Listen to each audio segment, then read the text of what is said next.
নমস্কার বন্ধুরা, আপনাদের সকলকে স্বাগত জানাই আমার চ্যানেল নবান্নের সমাহারে।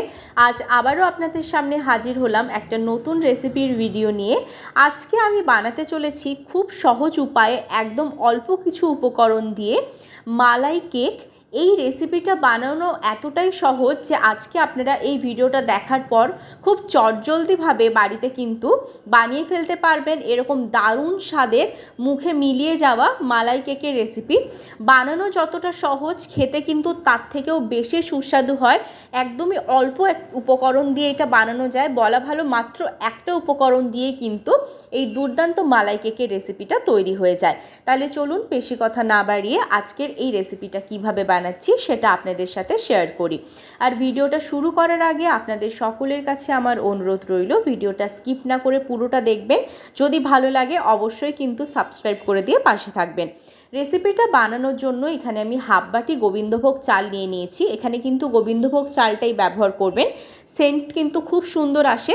আর এখানে আমি হাফ বাটি নিয়েছি গোবিন্দভোগ চাল, যেটাকে আমি ভালো করে ধুয়ে পরিষ্কার করে নিয়েছি আর অল্প একটু সময় কিন্তু এটাকে ভিজিয়ে রেখেছিলাম।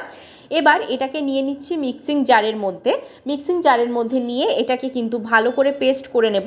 আর এখানে কিন্তু দেখুন আমি দিয়ে দিলাম চিনি এখানে আমি অল্প ব্যবহার করছি, 2 চামচ মতো চিনি দিচ্ছি। আর দিয়ে দিচ্ছি এখানে কিন্তু আমি এলাচের দানাগুলো। এবার এর মধ্যে আমি ব্যবহার করছি এখানে 2 চামচ পাউডার দুধ, আর দিয়ে দিচ্ছি কিন্তু অল্প পরিমাণে একটু লিকুইড দুধ। এবার ভালো করে একটা পেস্ট আমি তৈরি করে নিয়ে চলে আসব। একদম যে স্মুথ পেস্ট তৈরি করব তা নয়, একটু দানা থাকবে। দেখুন আমি পেস্টটা তৈরি করে নিয়ে চলে এসেছি, একদম স্মুথ পেস্ট করিনি, একটু দানা দানা রয়েছে। এবার এর মধ্যে মিশিয়ে দিচ্ছি আমি হলুদ ফুড কালারটা আপনারা মেশাতেও পারেন, নাও মেশাতে পারেন, এটা সম্পূর্ণভাবে অপশনাল। হলুদ ফুড কালারটা মেশালে কালারটা খুব সুন্দর আসবে। এবার দেখুন আমি এখানে কিন্তু ফুড কালারটা মিশিয়ে দিয়েছি, খুব ভালোভাবে একটা কালার চলে এসেছে। এবার এর মধ্যে দেখুন আমি মিশিয়ে দিচ্ছি অর্ধেকটা ইনো। এখানে আমি ইনো ব্যবহার করলাম, আপনারা চাইলে কিন্তু বেকিং পাউডারও ব্যবহার করতে পারেন। আমি এখানে একদম অল্প অর্ধেকটা ইনো ব্যবহার করেছি। এবার ভালো করে এটাকে কিন্তু আমি মিশিয়ে নিয়েছি। এবার দেখুন এরকম একটা হার্ট শেপের আমি কিন্তু নিয়ে নিয়েছি কেক বোল।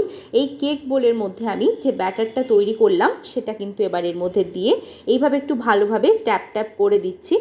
আর অপর দিকে আমি কড়াইয়ের মধ্যে জল বসিয়ে ঢাকা দিয়ে ভালো করে আগে থেকে প্রিহিট হতে দিয়ে দিয়েছিলাম। এখানে কিন্তু আমি কোনো রকমের কোনো কিছু ব্যবহার করছি না, যে একটা কিছুর ওপরে বসাবো সেটা নয়, যেহেতু অনেকটা ওপরে রয়েছে আর এটা নিচে লাগছেও না, সেজন্য এইভাবে আমি ডাইরেক্ট বসিয়ে দিলাম। ঢাকা দিয়ে 15 মিনিটের জন্য কিন্তু এটাকে আমি হতে দেব। অপর দিকে আমি মালাই তৈরি করে নেব, সেজন্য কিন্তু এখানে বসিয়ে দিয়েছি আমি 300 গ্রাম দুধটা দিয়ে দেওয়ার পর এখানে কিন্তু আমি লিকুইড দুধ ব্যবহার করেছি। এবার দুধটার মধ্যে আমি দিয়ে দিচ্ছি 2 চামচ পাউডার দুধ। যেহেতু মালাই তৈরি করবো একটা ঘন মালাই, সেজন্য কিন্তু এখানে 2 চামচ আমি পাউডার দুধ ব্যবহার করলাম, একদম বড় চামচের 2 চামচ। এবার ভালো করে এখানে আমি এর সাথে কিন্তু মিশিয়ে দিচ্ছি। এখানে আমি অল্প অল্প করে দিচ্ছিলাম, সেজন্য কিন্তু 4 বারে দেওয়া হয়েছে, কিন্তু এখানে আমি টোটাল বড় চামচের 2 চামচ পাউডার দুধ কিন্তু ব্যবহার করেছি। এবার এখানে আমি দিয়ে দিচ্ছি চিনিটা অবশ্যই আপনারা আপনাদের স্বাদ অনুযায়ী ব্যবহার করবেন, তবে এখানে আমি বেশি চিনি ব্যবহার করিনি, অল্প চিনি ব্যবহার করেছি, যেহেতু আগেও আমি কেকের মধ্যে চিনিটা ব্যবহার করেছিলাম। দেখুন মালাইটা কিন্তু ফুটতে শুরু করেছে। এবার এটা আমি নামিয়ে দেব, এটা আপনিই এবার ঘন হয়ে যাবে ঠান্ডা হওয়ার পর। এবার অপর দিকে দেখুন ফিরে এলাম আমি এখানে 15 মিনিট পর, ঢাকাটা সরিয়ে দিচ্ছি। কালারটা কি দুর্দান্ত এসেছে আপনারা দেখতেই পাচ্ছেন, আর খুব ভালোভাবে কেকটা কিন্তু হয়ে গেছে। এবার আমি কেকটাকে নামিয়ে নিয়ে ঠান্ডা করে নিচ্ছি। ফিরে এলাম বেশ খানিকক্ষণ পর, কেকটা কিন্তু একেবারেই ঠান্ডা হয়ে সাইড থেকে কিন্তু নিজে থেকেই ছেড়ে গেছে। আমি তাও একবার ভালো করে একটু সাইড থেকে ছাড়িয়ে দিচ্ছি। দেখুন একটু ছুরির সাহায্যে আলতোভাবে ছাড়িয়ে দিয়ে এবার এটাকে উল্টে দিয়ে একটু ট্যাপ ট্যাপ করে দিলে কিন্তু এটা খুব সহজেই নিজে থেকেই বেরিয়ে যাবে। দেখুন কত সুন্দরভাবে এটা কিন্তু বেরিয়ে গেল, দেখতে কি দুর্দান্ত হয়েছে, একদম প্রপার একটা হার্ট শেপের কেক তৈরি হয়ে গেছে। এবার এটা আমি আপনাকে একটু কেটে দেখাচ্ছি আপনাদের যে কতটা সুন্দরভাবে হয়েছে। কেটে নেব ভালোভাবে, ছোট ছোট পিস করে এটাকে কেটে নেব। তারপর যে মালাইটা আমি তৈরি করে রেখেছি সেটা কিন্তু এর ওপর থেকে আমি ছড়িয়ে দেব। এই রেসিপিটা যদি আপনারা একটু স্কিপ না করে দেখেন, অবশ্যই একটা লাইক করে দিয়ে আমার পাশে থাকবেন। এবার দেখুন আমি মালাইটা কিন্তু ওপর থেকে ছড়িয়ে দিচ্ছি। এটা যখন আপনারা খাবেন, যখন মুখের মধ্যে এটা মেল্ট হবে একটা দুর্দান্ত স্বাদ আসে, যেহেতু এর মধ্যে এলাচের দানা রয়েছে আর গোবিন্দভোগ চাল দিয়ে যেহেতু করা হয়েছে সেজন্য কিন্তু সেন্টটাও দুর্দান্ত। রেসিপিটা কেমন লাগলো অবশ্যই কমেন্ট বক্সে জানাতে ভুলবেন না। ভালো লাগলে লাইক, শেয়ার, কমেন্ট, সাবস্ক্রাইব করতে ভুলবেন না।